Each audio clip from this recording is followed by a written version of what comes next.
اللہ الرحمن الرحیم فاذکرونی اذکرکم واشکروا لی ولا تکفرون۔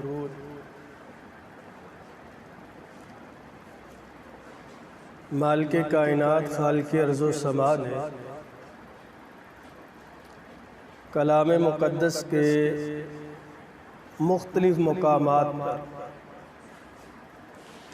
ہمیں ذکر و اذکار کی تلقین فرمائی ہے۔ ذکر ایک ایسی چیز ہے جس سے انسان کا دل موم ہو جاتا ہے۔ ذکر خداوندی سے خدا کا قرب حاصل ہو جاتا ہے۔ ہم لوگ جن لوگوں کی زیارت کے لیے جاتے ہیں کہ فلاں آدمی بڑے ہی اللہ کے ولی ہیں، ہم ان کے پاس جائیں گے دعا کے لیے، اور ہم ان کو پہنچی ہوئی ہستی سمجھتے ہیں، تو وہ لوگ ایسے ہی پہنچی ہوئی ہستی نہیں بن گئے، وہ لوگ ایسے ہی اللہ کا قرب اختیار نہیں کر گئے۔ یقیناً ہمارے دل میں بھی ان کی محبت اسی لیے ہے۔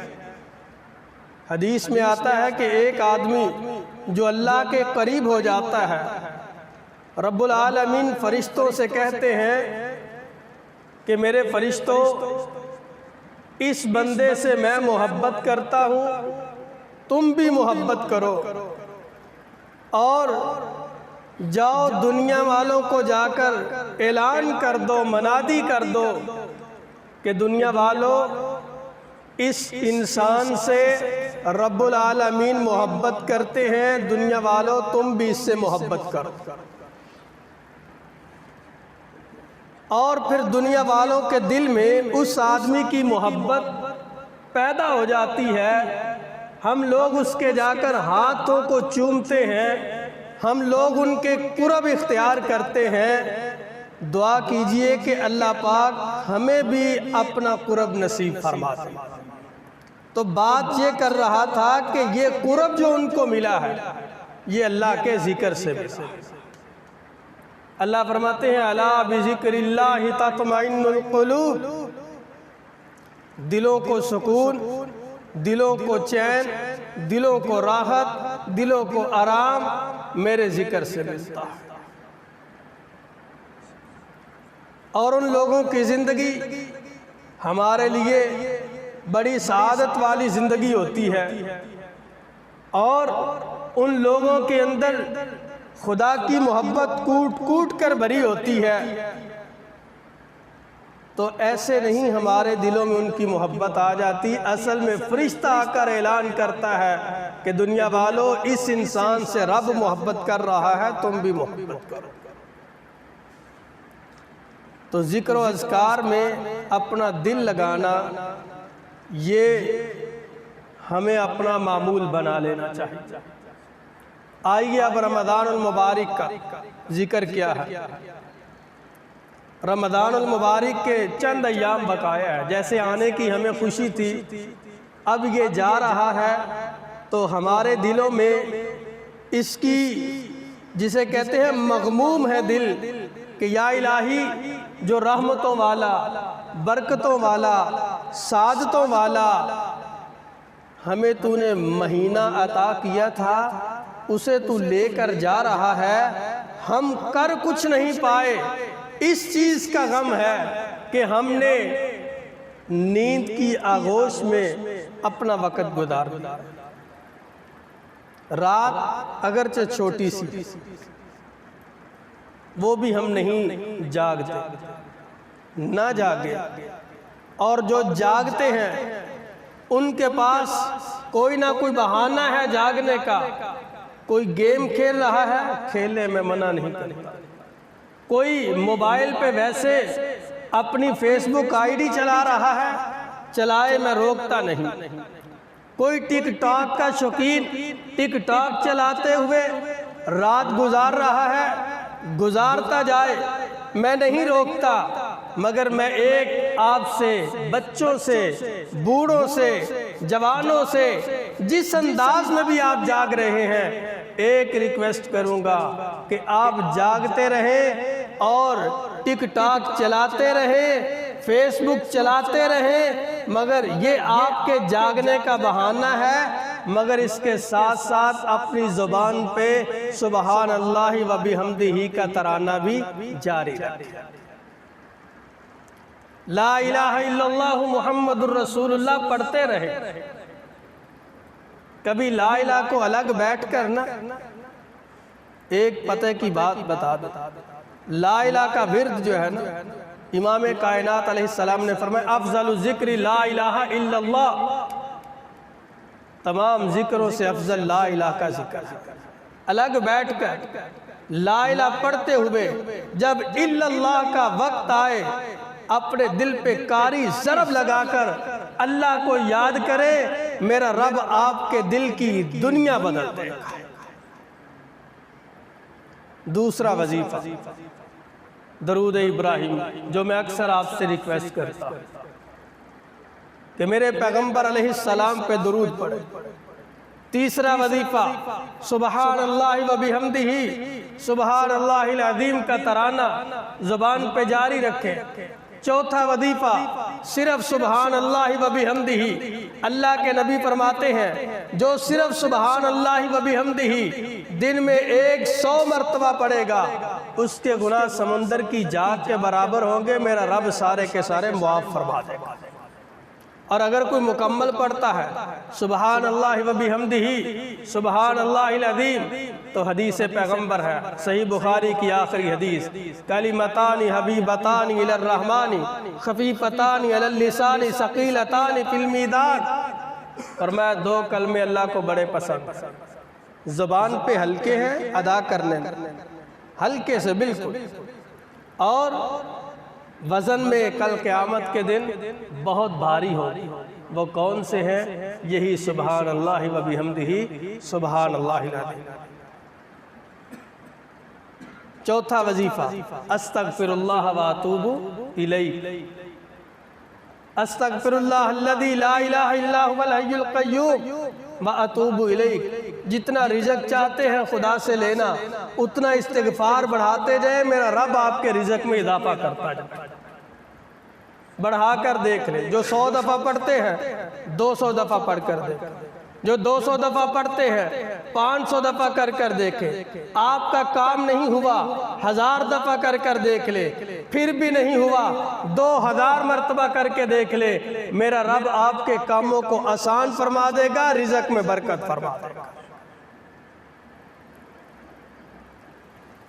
5واں وظیفہ لا حول ولا قوت الا باللہ العلی العظیم، ایک تسبیح روزانہ نکالا کر۔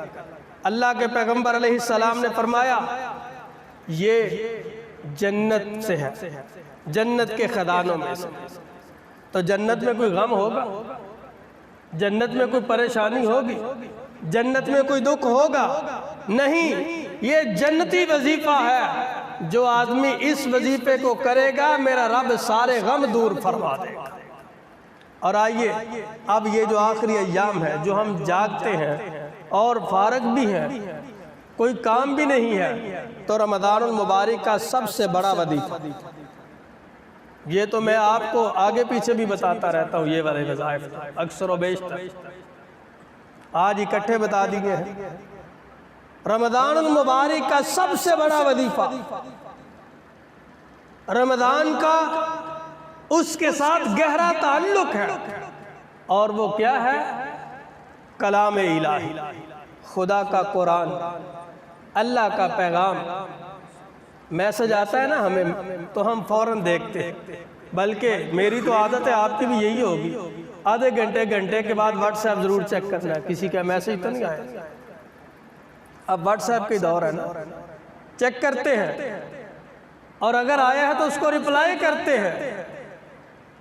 حضرات، بارگاہ خداوندی سے ایک میسج 1400 سال میرے پیغمبر پہ اترا تھا، اس میسج کو پڑھنا اور اس میسج کو سمجھنا میرا اور آپ کا دینی فریضہ، یہ مجھ پہ بھی آپ پہ بھی فرض ہے، پڑھنا بھی سمجھنا بھی اور اس پہ عمل کرنا بھی، یہ میرا اور آپ کا فرض ہے۔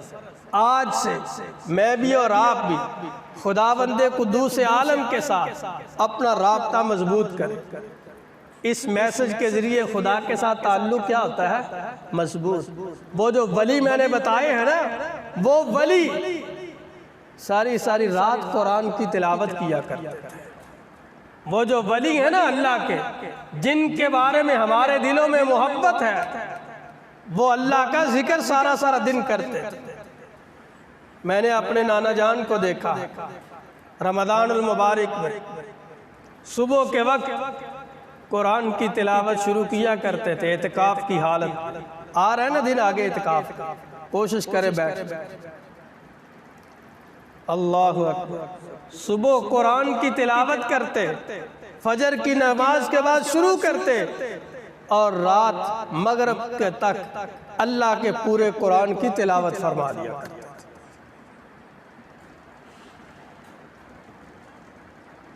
ایسے نہیں لوگ آج بھی ان کو یاد کرتے۔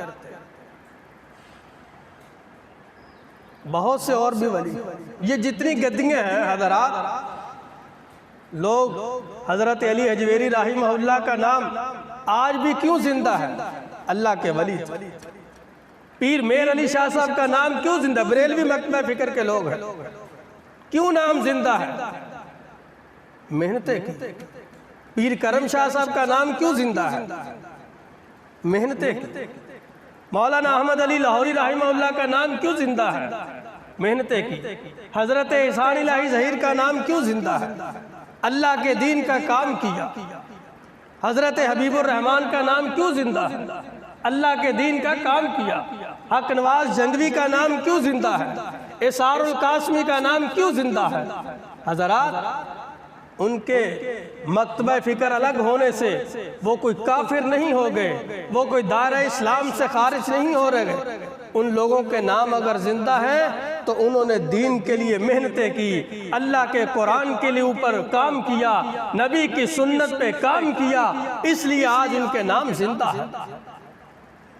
ابھی کل ہی قاری القرآن قاری عبدالحفیظ صاحب فیصل آباد، صبح کے وقت بیگم فوت ہوتی ہے، عصر کے وقت اس کا جنازہ ہوتا ہے اور شام کو حضرت قاری صاحب انتقال فرما جاتے ہیں۔ اور حضرت قاری صاحب کے متعلق کل ہی کسی نے پوسٹ کی تھی کہ میں ان کے بیٹے کو ملا ہوں، نام میرے ذہن سے نکل گیا۔ وہ کہتا ہے کہ 3 دن پہلے حضرت قاری صاحب تہجد کے وقت بیماری کے عالم میں ہاسپٹل میں داخل ہے، تہجد کے وقت دعا کر رہے ہیں، الہی میں نے ساری زندگی اماں عائشہ صدیقہ طیبہ طاہرہ رضی اللہ تعالی عنہ کے سیرت پہ، آپ کی عظمت پہ، آپ کی رفعت پہ اپنی زبان کو کھولا اور اماں جی کا دفاع کیا۔ حضرت قاری صاحب وہ شخصیت تھے کہ جنہوں نے ختم نبوت کے لیے کوڑے بھی کھائے تھے، اور وہ قاری صاحب اماں عائشہ کا ساری زندگی دفاع کرتے کرتے وفات بھی 17 رمضان کو ہوئی۔ اماں عائشہ کی وفات بھی 17 رمضان کو، حسن اتفاق دیکھی، اور دعا بھی کی تہجد کے وقت، اللہ میری موت بھی اماں عائشہ صدیقہ کی تاریخ پہ اگر تو لے آئے تو تیرے آگے کون سی۔ 3 دن کے بعد اللہ نے دعا کو قبول فرما۔ یہ ہیں وہ لوگ جنہوں نے دین کے لیے محنت کی، دین کے لیے کام کیا۔ حضرات، یہ سب لوگوں کا نام لینے کا مقصد یہ ہے کہ ہمیں بھی اپنی سیرت کو، بات لمبی ہوگی بڑی معذرت کے ساتھ، اپنی سیرت بدلنی چاہیے، اپنا کردار بلند کرنا چاہیے، قرآن کے ساتھ رشتہ مضبوط کرنا چاہیے، اور قرآن کے ساتھ رشتہ جتنا مضبوط ہوگا اتنے آپ بلند مقام حاصل کریں گے۔ نبی کائنات کا فرمان سنا کے بات ختم کرتا ہوں، ان اللہ یرفع بہذا الکتاب اقواما ویضع بہا آخرین۔ اللہ اس قرآن کی برکت سے بعض قوموں کو بلند مقام عطا کر دیتے ہیں، جو پڑھتے ہیں، جو عمل کرتے ہیں، جو سیرت کو اپناتے ہیں، ان کو اللہ بلند مقام عطا کرتا ہے۔ وَيَعْزَوْ بِهَا آخَرِينَ، اور دوسروں کو اللہ ذلیل و رسوا کر دیتے ہیں۔ کون؟ جو قرآن کو پڑھتے بھی نہیں، قرآن کو سمجھتے بھی نہیں، قرآن پہ عمل بھی نہیں کرتے، قرآن کو پس پش ڈالتے ہیں، اللہ اس قوم کو ذلیل و رسوا کر دیتا ہے۔ اب ہمارے اختیار میں ہے، زندگی ہے نا، یہ سانسیں چل رہی ہیں، میرے اللہ نے یہ سانسیں دی ہیں، یہ جب تک چلتی رہیں گی ہمارے پاس وقت ہے، اور جب یہ اچانک رک گئی، میرے قاری کی یہ رک گئی، مگر قاری اللہ کی جنتوں کا انشاءاللہ مہمان بن۔ حضرات، ہم بھی ایسے ہی اپنی زندگی گزاریں جس میں اطاعت مصطفی ہو، اطاعت خداوندی ہو، سیرت صحابہ پہ عمل ہو، وکیل صحابہ والا کام کرے، صحابہ کی شان، عظمت، رفعت پہ پہرا دے، اور جو بد زبانیں عظمت صحابہ کے خلاف کھلتی ہیں ان لوگوں کا ڈٹ کر مقابلہ کرے۔ اللہ مجھے اور آپ کو عمل کی توفیق عطا فرما دے۔ سبحان ربک رب العزت عما یصفون۔ بسم اللہ الرحمن الرحیم، الحمدللہ رب العالمین، والعاقبۃ للمتقین، والصلاة والسلام علی رسولہ النبی الکریم۔ مولا کریم جو بیمار ہیں سب کو شفا عطا فرما، جو فوت ہو چکے ان کی مغفرت فرما۔ الہ العالمین ہم سب کی مغفرت فرما، ہم سب کے درجات بلند فرما۔ الہی ہم سب کو رزق حلال وافر مقدار میں عطا فرما۔ الہی ہمیں اپنے والدین کے لیے اور ہماری اولادوں کو ہمارے لیے صدقہ جاریہ بنا۔ یا الہ العالمین، جتنے تیرے بندے بندیاں اس دنیا سے چلے گئے ہیں اللہ سب کی قبور کو منور فرما۔ یا الہی ہم سب تیرے آگے ہاتھ پھیلائے ہیں، ہمارے گھروں میں خیر و برکت کا نزول فرما، ہماری چوکھٹ پہ خیر و برکت کا نزول فرما۔ الہی رزق حلال سب کو، پنجابی میں کہتے ہیں بروواں تو بار، اللہ رزق عطا فرما۔ یا الہی پھر اس رزق کو اپنے رستے میں اپنے بندوں پہ خرچ کرنے کی بھی توفیق عطا فرما۔ یا الہی ہم میں سے جو مقروض ہیں ان کے قرضوں کو دور فرما، جو کاروباری معاملات میں پریشان ہیں الجھے ہیں اللہ سب کے لیے آسانیاں فرما۔ الہی کووڈ-19 سے ہم سب کو نجات عطا فرما۔ الہی یہ وبا ہے اللہ، اس وبا کو تو ہی لے جا سکتا ہے اللہ، پوری دنیا کو اس سے محفوظ فرما۔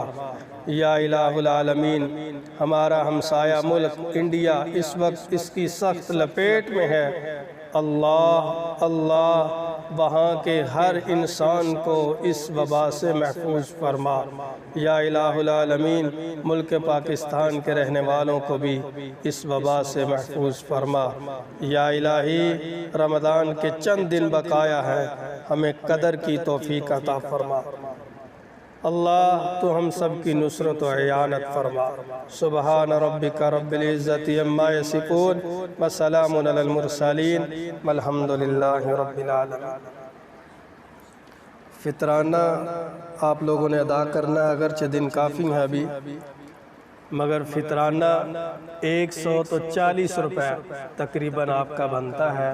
اس دفعہ چونکہ گندم تھوڑی سی مہنگی ہے تو یہ گندم کے حساب سے بتا رہا ہوں، اگر کسی کو توفیق ہے کھجور کے حساب سے، جو کے حساب سے، تو وہ اس کے 2.5 کلو کا حساب لگا کر فی کس دے سکتا ہے، مگر گندم کے حساب سے چونکہ ہماری غذا گندم ہے تو ہم گندم کے حساب سے فطرانہ دیں گے تو 140 روپے بنتا ہے۔ آپ اس کو 10 روپے بڑھا کر 150 روپے تک فطرانہ ادا کر دیں، اور یہ نماز عید سے پہلے ہم نے ادا کرنا ہوتا ہے۔ اب 8-10 دن ہے، کسی غریب کو دے دے، کوئی اپنا جتی کپڑا لے لے گا تاکہ آپ کی طرف سے ادائیگی ہو جائے۔ اور اسی طرح جو یہ وبا ہے اس کے حوالے سے جتنی احتیاطی تدابیر ہیں ان پہ بھی کوشش کریں، مسجد میں آتے ہوئے کم از کم ماسک ضرور لگا کے آئیں۔ میں بھی سستی کر جاتا ہوں، آپ احباب سے بھی گزارش ہے کہ آپ بھی لگائیں، ہم بھی لگائیں، تاکہ جو احتیاطی تدابیر ہمیں کہی گئی ہیں اس پہ تو عمل کرے، بقایا سارے معاملات اللہ کے سپرد ہوتے ہیں، انسان کے بس میں کچھ نہیں ہوتا۔